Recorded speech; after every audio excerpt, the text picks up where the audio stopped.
Let me just do the thing where I inconspicuously make sure that it's actually streaming on YouTube. YouTube says we're live. Good. Quality. Very, very high quality, very professional YouTubers. I mean, you see this at the beginning of every single Facebook Live I do. It's true. Hi guys, good evening, and welcome to Betwixt the Books Discuss. Today we're going to be talking about ratings, in particular I how... promised you! Yeah, she did! You said you wanted to talk about it with me, so here we are talking about it. I'm just thinking that since follow-through is not always our strong suit, that when we actually follow through on a thing, we should celebrate that. You're right. Tiny horn emojis with the, like, streamers coming out of it all over in the comments, please and thank you. I should maybe, not that very many people ever really watch our live streams, but I'll pop out the chat just in case to look at, just in case. I have to tell you guys a secret, which is that we do this for you, but also for us, because sometimes remembering to be social people is hard when you're introverts and life's a mess. Yeah, it's mostly just we do this so we can hang out with each other because we don't ever do. We need to do something productive while we're hanging out. We can't just hang out. Otherwise, it's just panic all the time. Pretty much. All right. So, this was sort of brought on by the fact that we both mostly switched to the story graph for our preferred place of, like, documenting the books we read. The previous location being Goodreads, and I know Gretchen still definitely, like, rates on Goodreads as well. I don't think I've even updated Goodreads this year. I'm not positive. Maybe I did, but I've been pretty much only using the story graph. And if you've never used the story graph before, one of the great bonuses that Storygraph gives, which is different than Goodreads, is that you can rate things with partial stars. So with like 0.25, 0.5, or 0.75 as part of your rating, so you get a 3.75 instead of a 4, or a 3.25 instead of a 3. And just having those as an option has changed sort of the way that we think about and rate the books that we read, because obviously when we do a review for you guys, we usually tell you at least an overall general star rating, and before that was like, it was 3 stars but probably closer to 3.5. Now we can, like, definitively say, oh no, this was a 3.5 star read, and we do, and we think about things like that, because some things, what we were saying, Gretchen said it well earlier, was that some things don't belong on the same tier as each other, because a 2.75 and a 3.25, despite probably both being a 3 on Goodreads, are not the same thing, and should be seen as different. Numbers. I feel like this is such a beautiful, like, collective of, like, us working together, because one of the reasons that I started thinking about this is because I did the star ratings tag, and that was me going, I have no content, and Michaela being like, hello, do is like some of this stuff, as she does very well, keeping me from going insane. And I found it, and I don't think when I started doing it that I thought that it was going to be, like, revelatory. But all of a sudden I was, like, thinking about the answers to the questions, and I was like, oh my god, I want to talk about this, because there just seemed like there was so much more in it than I could necessarily fit in that video. Some of it just owing to time. Like, you know, the length of time we've been on YouTube reviewing books, and the length of time that I've had things like my Goodreads. But also, like Michaela said, adding the story graph and the ability to not just have 5 options for your books. And so I really do think that that has changed and made me a better reviewer, because I'm thinking about it more. But also I'm reading some really weirdly different things. So it's still really complicated. Yeah. You were talking about how there's things on your story graph that would both be the same rating, and one is nonfiction and one is a romance, and those two things can't really be equated to each other in the same way, even though they have the same rating. So, like, we definitely do. We talked about how, in the past, I know, like, in my Goodreads, there's things rated 5 stars that are, like, I don't even think about anymore, but it was purely because I enjoyed the experience when I read it, and it was like 100% an enjoyment rating. And there's other things that are rated 5 stars that are like life-changing, made me think, made me change my perspective on the world. I think about it constantly and recommend it to people constantly. And seeing those two things with the same rating feels just anachronistic and dishonest a little bit, but at the same time, that's sort of the negative side of just a star rating. If, like, all we did for a review was like, here, I read this book, it was 3 stars, and then left, it wouldn't tell you a whole lot, but it is kind of helpful to know as a gauge in comparison with the other stuff. So when you look at any of our profiles and look at those congregates and what those numbers look like, it sort of tells you how we felt about a book at first glance. And I was so this literally just came up for me in terms of things that I rate 5 stars. Oh, I feel like I should say out loud, if you have not seen one of our discusses before, that we use Discord through OBS to stream this. And Discord hates me. So I will randomly disappear at some point. Like, it's going to happen at least once. Every time. If that happens, don't worry about it. Just enjoy Michaela. But anyway, so I just read Sarah McLean's newest book, Bombshell. And at that point, I had only rated 2 things this year at 5 stars. And so I was thinking, is this really a 5-star book? Because I feel like the 4.5 and the 4.75 in particular for me are like a huge thing. Because I feel like on Goodreads, I give like maybe too many things 5 stars. But I'm like, I know that it's better than other things that I've rated 4 stars. But I feel like when I write the review, I have to put in a caveat, like, this book wasn't perfect. And so I love, like, it's been so good on Storygraph now, especially up in the higher echelons, to be like, this was really good, but it did have some flaws, because, like, no book is entirely perfect, right? But I was reading that book, and I finished it, and I love Sarah McLean, and I was like, I kind of had to think, why wouldn't I give it 5 stars? And there was nothing during that book that made me, like, that distracted me. So I didn't have to think, I just enjoyed the entire book. Whereas if I read a nonfiction book where I didn't think about anything, I'd just be like, 1 star. Like, I was so bored because I read my nonfiction to think. So, like, it's the exact opposite of the reason that those 2 things right there are getting 5 stars.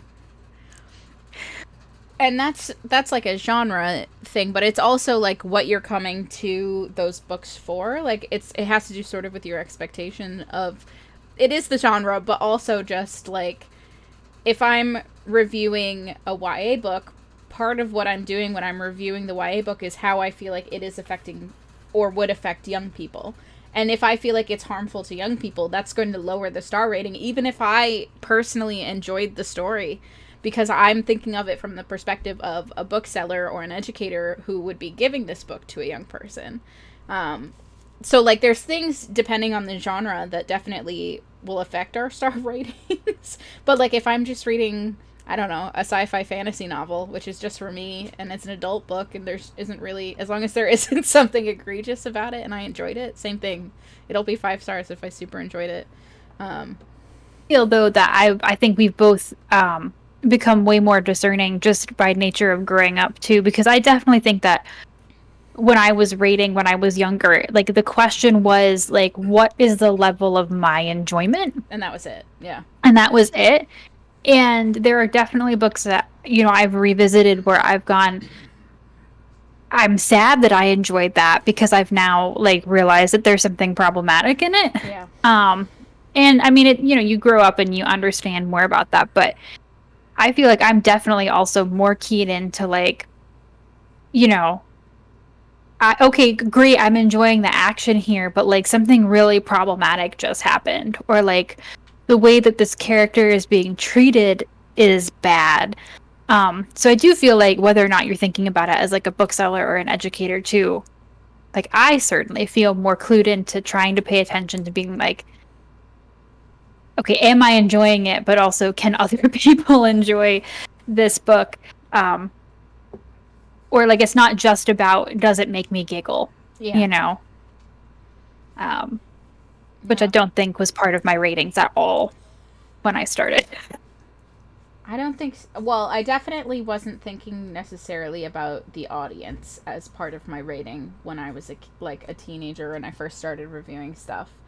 Or rating stuff, I guess, because I rated first on Goodreads. I was probably an adult when I actually started reviewing stuff, but even then, it was definitely like, did I have enjoyment here? And like that was the only thing that mattered. And I'm sure if I went back and read some of the things that are rated 5 stars from like 2012 earlier, anything from then before high school age and younger, those would probably not be 5 stars anymore. Maybe some of them would be, and I could still enjoy them, but totally could see like rereading my problematic 5 stars as like a concept for a video, because I want this. I want this to like, I worry that I rated too many things 5 stars, like I said. But I mean, that was actually something that I did when I was in undergrad, and I've talked about this before, so I'm not going to rehash this, but I had read as a high schooler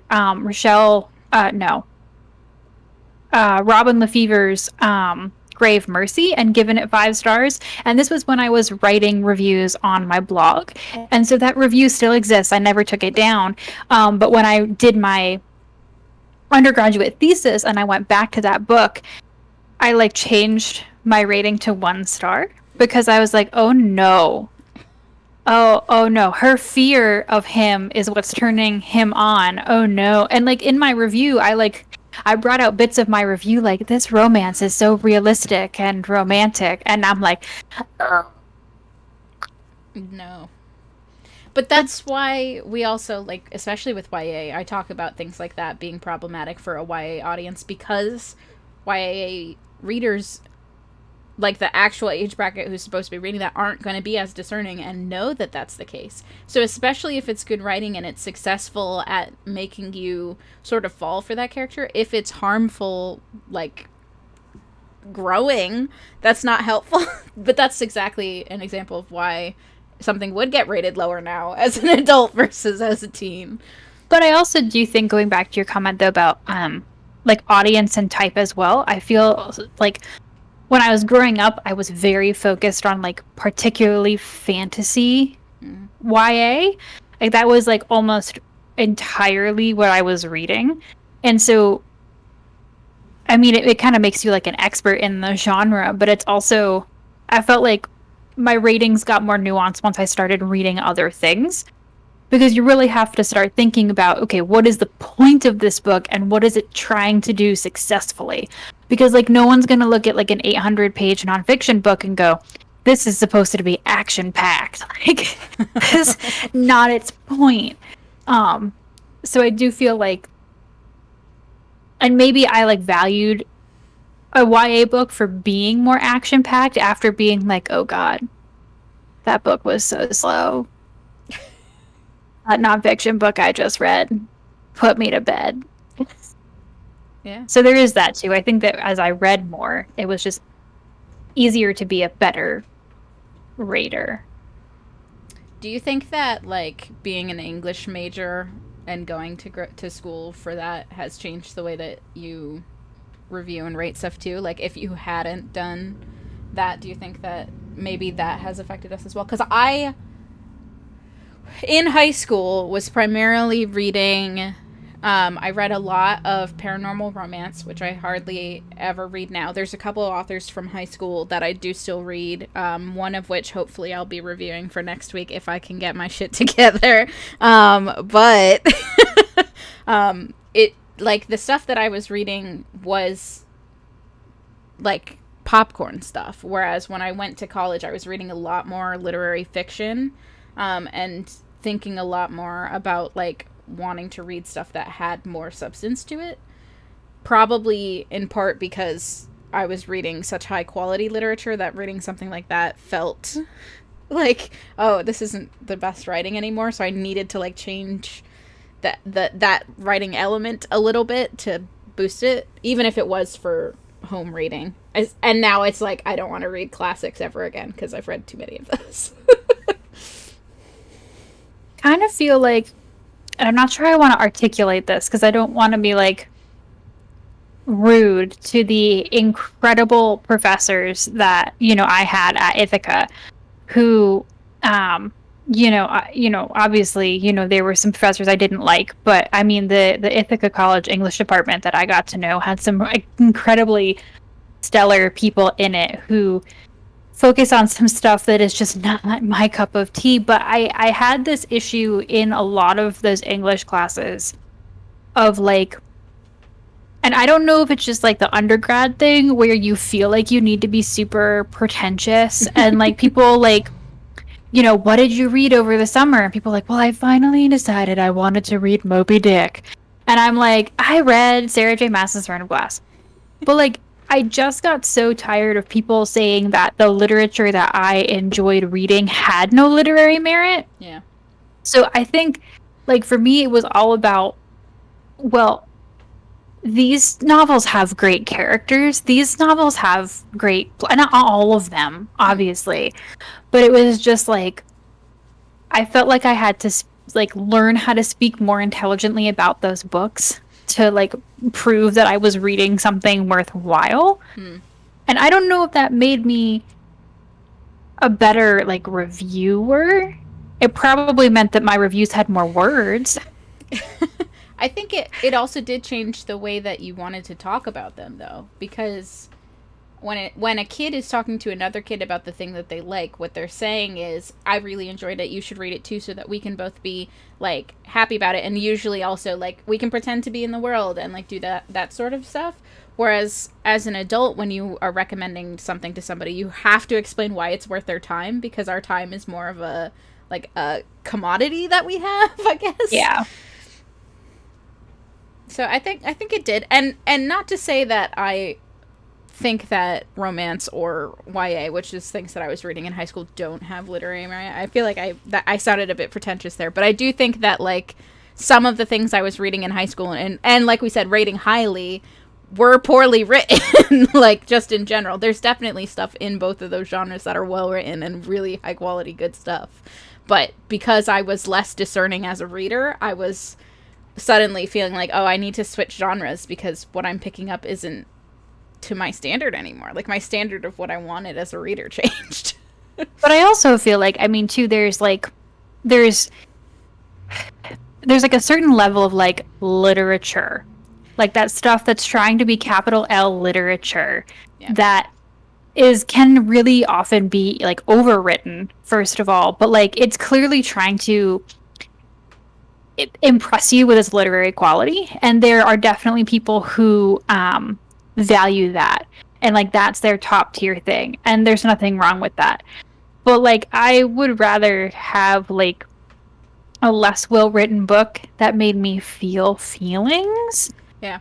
And like I also feel like there is something to be said too for like, okay, maybe this is not, you know, the most highly literary quality thing, but I do feel like that for me, like I will rate I don't care that I have given this book like 4.5 stars when maybe at writing quality it's maybe 4, like 3.5, because I've read 137 books this year and like this one made me feel feelings. Like, you know. That is good writing though, because in theory what you're wanting is to be moved in some way. Yeah, so but I feel like there's also people I know what you're who talking are like about though, like the syntax itself being flowery. Yeah. Yes, I know what you're talking about. Because so Anna made fun of me a couple years ago because in college there was this really bad romance book that I read aloud to her, and she was like, I hate this, it's so bad, there's so many like things that are wrong here. And I was just like laughing my head off the whole time because it was so ridiculously bad. It's one of those things where it's like good bad, where you can get an enjoyment because out of it still, even when it isn't good. So I understand completely what you're saying. It's like, even if you can look at it and say these are giant glaring flaws, as long as it still has some sort of enjoyment factor, you might still bump it up as like, this is a 4-star book.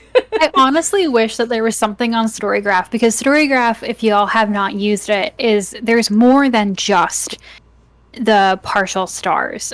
There's also like, is there good character development? Yep. Did you find the characters lovable? Is this story diverse?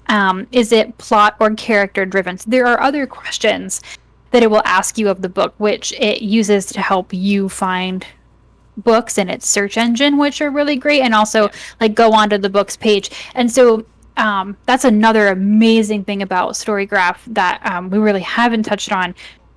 I kind of wish there was like when you're traveling and they're like, are you here for business or pleasure?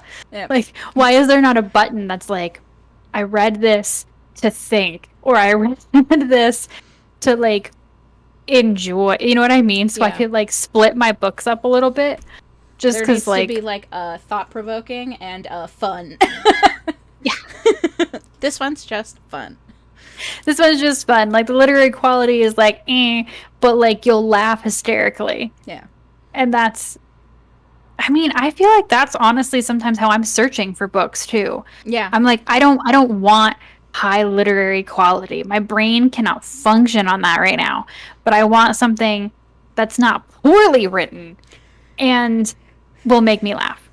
There's definitely something to like, I'm going to use movies as an example. So I like to listen to bad movie podcasts where they purposefully watch like flops, like bad movies, because they have an enjoyment of that, of like sometimes the like bad acting and bad writing can make a movie better because of that, because it adds like humor or whatever else. But then there's also this like sort of disdain for Oscar movies because they're like Oscar baity and like, oh, it's so dramatic. Like they're trying to be sad. There's so many yelling scenes. So yeah. That's literary fiction, which is like the Oscar baiting. Yes. Like, I want to win the Man Booker. And then like, and I don't want to say like enjoyable stuff, because obviously tons of people love literary fiction. Yes. And I have been like irrevocably changed by some literary fiction books. I'm not saying that I don't read that or that's not, you can't enjoy that. But like, I know especially just like during Corona, like I feel like people went one of 3 ways. They either stopped reading entirely, or they only started reading happy books because they were like, life is crazy, I can't. Or they only were reading like sad or suspenseful books, because like when you go into a book, you know the ending. Yeah. Whereas when there's a giant plague upon the earth, nobody really knew what was happening. Yeah. And so like I know plenty of people who've survived Corona by reading literary fiction books that were depressing. Because at least they knew it was depressing. Yeah. Yeah. So like, and there's tons of things to be like learned in those books as well. But like that's why I need my ratings to be split by like genre. Yeah. Like I don't want to compare, and like we haven't even brought format into this yet either. But this was the other thing before Bombshell, which is the Sarah McLean book I rated 5 stars. My only nonfiction 5-star was King Richard: An American Tragedy by Michael Dobbs. And I think that had I read that book, I would not have given it 5 stars, because quite frankly, there was nothing in it necessarily that was new to me. I've read a disturbing number of books on Richard Nixon. But in the audiobook, what it would do is at the end of every chapter, it would play a bit of the Nixon tape that it had referenced. And it was so cool. Uh-oh. Remember when Gretchen said that Discord would kick her out at some point we'll just enjoy my face for a moment until she pops back in, because it usually just takes a second for her to show up again. Maybe. I love it so much. Every time. And you know what? It stopped me because I was talking about Richard Nixon. It did. Discord said no talking about Nixon here. It said, no, please. Stop that. Please stop. Okay, I'm back. We heard, I told you it would happen at least once. Yeah, we heard, the last thing we heard was that it would play a bit of the Nixon tape that it was associated with. Oh, yeah, and I'd never heard that much of the tapes. I'd never heard something put together in that way. And it just was the coolest listening experience. So for me, like, it had to be 5 stars on format and function, but not necessarily content. Yeah. I feel like I've rated books higher if they did something. I definitely am a person who likes when authors do weird things with words or format. So, like, we did a book club book on a book that was, like, all die cut one time, where it was, like, blackout fiction, but, like, all of the pages were physically cut out. And I like things like that because it's so cool and artistic. And rating that book, I was like, this is such a cool object to have and such a cool idea. It was also difficult to read because of the format, and, like, thinking about how that shows up is totally part of how we rate books. Or talking about, like, the Mark C. Danielewski book. Oh my god. The House book. That's like The House of Leaves. House of Leaves. Thank you. I'm like, the House book. It's as big as a house. It's as big as a house. I really love it. It's a story within a story within a story, and you have to read the footnotes because the footnotes also have a story. And people say, like, well, the first time you read it, because it's so weird, just don't read the footnotes because it, like, interrupts itself constantly. And then at least you can get one story and then read the footnotes and you'll get another story. And then there's even footnotes within footnotes that'll give you a third story. And, like, I can totally understand why that would at times be, like, stressful for a normal reader. But I love it. So I'm going to rate it higher for, like, the inventiveness of that. And it's like J.M. Coetzee wrote A Diary of a Bad Year, and you can either read it down the page, but it's cut into 3 because there's the 3 major characters are, like, narrating the story, or, like, you have to read it, like, all the way across, like, just the top paragraph. That's also wild. I love it. But I feel like, I mean, that's also just, I think, a genre thing in general. Like, you know, unless you have to read it for school or something, like, if that's not your cup of tea, you would open that and be like, weird, and then walk away. Hey, that's postmodernism for you. Just some weird things with placement on pages and doing weird things with stories. But that's one of the things that I've loved about literature in general since I was young, is when people did cool stuff like that, or books that have, like, texts, like, it's set up in the format of a text, or newspaper articles and stuff like that. You lose something when you, like, there's books that I've had the audio where I'm like, oh, that would be so cool to, like, see on the page if they, like, took the time to format it and make it look like a newspaper article. Night Film, which is one of my favorite mystery thrillers, does that, where it's, like, interspersed throughout, you'll see newspaper articles or online articles or things like that. Documents, it looks like.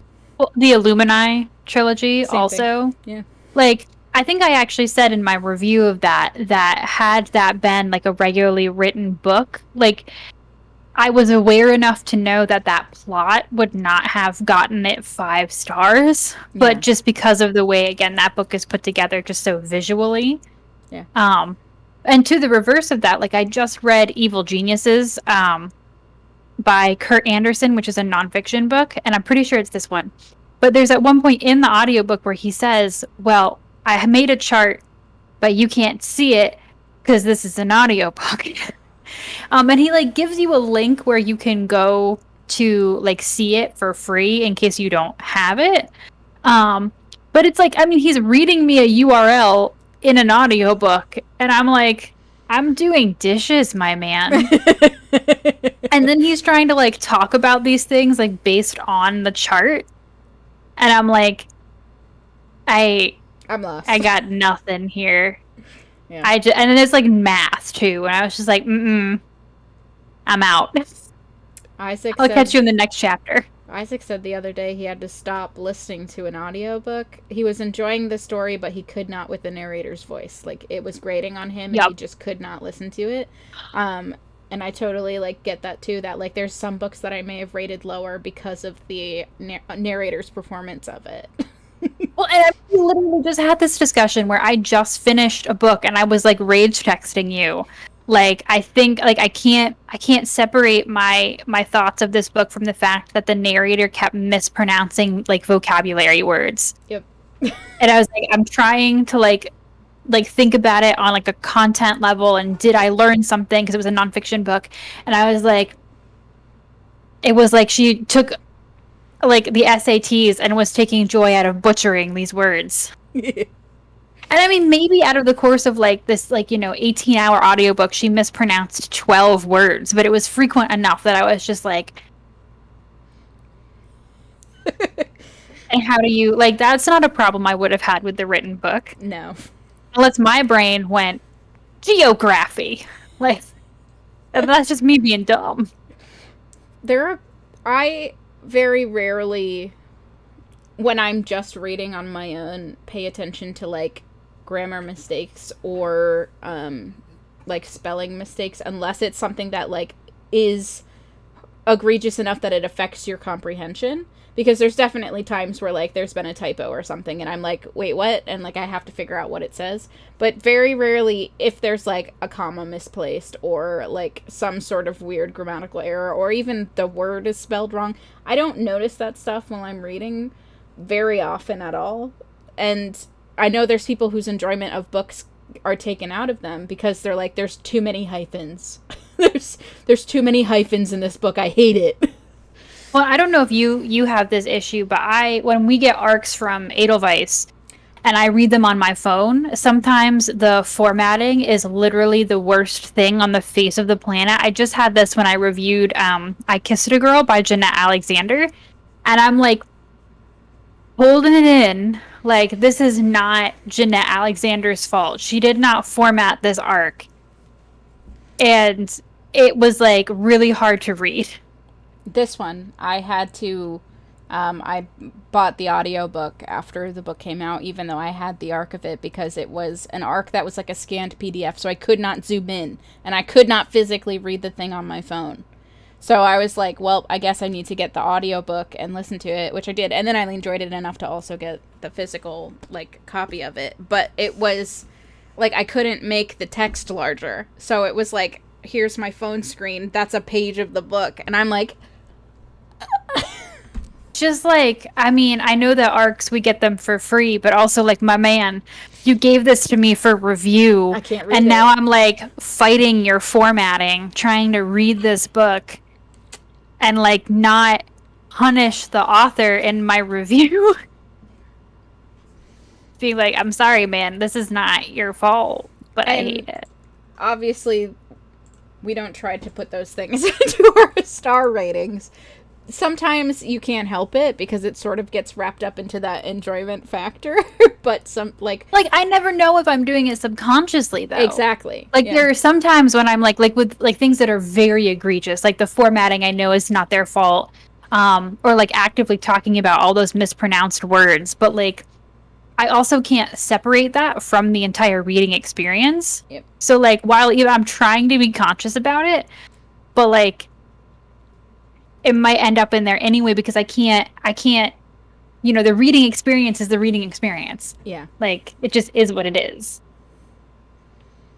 We do try to put that sort of stuff in our, like, either written reviews when we review the book. Like, I know that if there's something like that happens, I'll, in the physical printed copy. I'm not going to talk about arcs on my review because most people aren't going to read an arc version of something, but if I listen to the audio or something, I might say, like, I suggest or don't suggest listening to the audio, get this in physical, whatever I'm doing. I will put that at the top of my review before I, like, talk about the content of it, because it's important to know, but it's also we not necessarily the author's fault sometimes. No, like the author did not get that audiobook narrator whose like editor or whatever did not check that she was pronouncing all those words right. Cuz like they were not. And I'm not saying that like, you know, she was using like 13 syllable like scientific terminology. Like I'm not these are words that I have used in my daily life, which I mean maybe speaks to the fact that I'm a super nerd. Because it wasn't like she was mispronouncing the word the, but like, that was, I've never seen something like that. That was a lot. Anyway, we have been at this for so long. Was there anything we have not talked about before people get really bored with us? The only thing I think we didn't talk about was that, we may have touched on it, how like we'll change our ratings based on other books we've read recently. I like touched on it at the beginning where I said, camera's gone all wonky, where I said that like we try not to, or will change something because we don't want something to be on the same pedestal as something else. But like you and I'll do it too, where like I'll look at what I've reviewed recently and be like, is this at the same level as this other book? And if not, then that's where I start. Even if like when I just finished the book, I'm like, this is a 4-star. But then I look at my other 4 stars and I'm like, never mind, it was a 3.5. I mean, I know I specifically really focus on it in series, especially if I'm like, So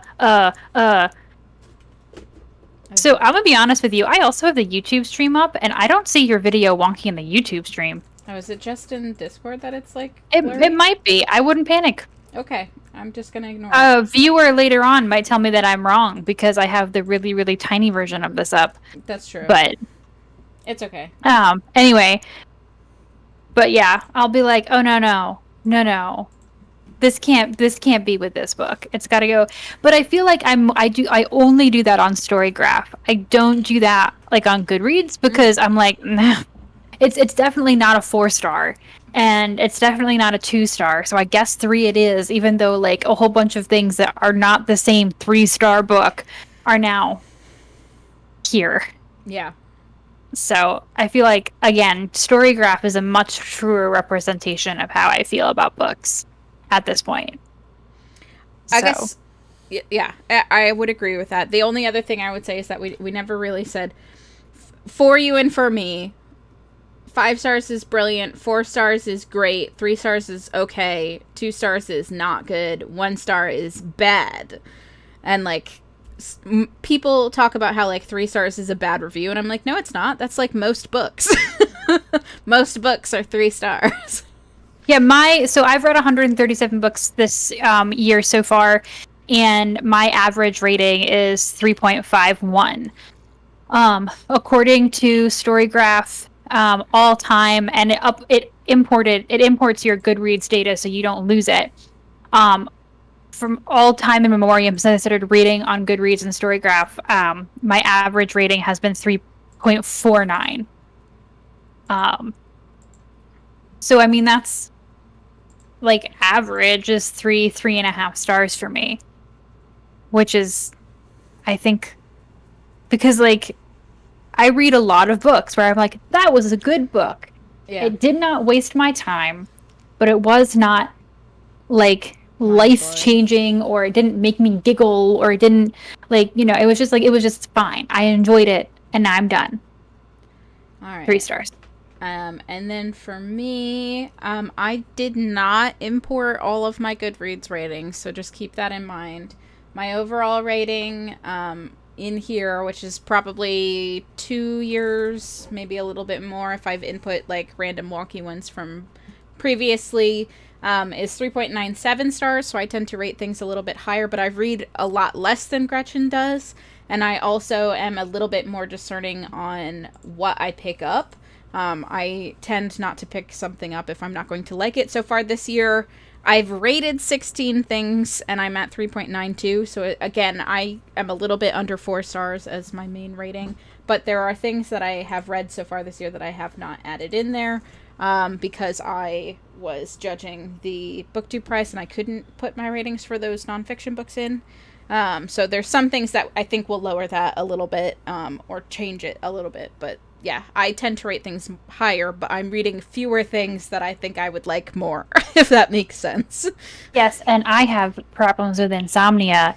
And so at 4 in the morning, I go on my Libby library app and go, what is the first available romance novel, regardless of trashy cover? If it's bad, I'll be encouraged to go to sleep. If it's good, I'll read until I want to fall asleep. There is no wrong answer. So just to sort of give some of those stats, because sometimes that's helpful for folks as well. Yeah, and that's I think all that we wanted to talk about today. Thank you for joining us and watching this. If you did, we would love to hear your opinions on rating things down below. Do you like giving partial stars? Do you hate it? Are you like, no, I just want to know a star rating. Give me whole stars. Have you tried Storygraph? Do you think that it's changed the way that you rate and review stuff? And then do you think over time, as you've grown from like kid to teen to young adult to adult or what have you, has your reviews gotten harsher? Or what? Like, because I feel like we're definitely more discerning and harsher with our reviews now. All right, and we will see you again soon. In theory, I will have an ARC review up for Wednesday because I have thoughts on the book that I wanted to review for a book that comes out on Tuesday. Do you have anything upcoming fun, Gretchen? I am reviewing the new Beth O'Leary book, The Road Trip, tying into my recent road trip on the 16th. And then the 23rd is when the ARC review of Sarah McLean's new book, Bombshell, will be out. And then I think I'm like tapped for like an ARC a week in September. So pray for me. I will. You can do it. You read like a million D things all the time. You're good. Yeah, I'm also starting a PhD. That's fair. You know, Yeah. That's fair. Whatever. Life update surprise. There you go. All right. We will talk to you guys soon. Have a good night.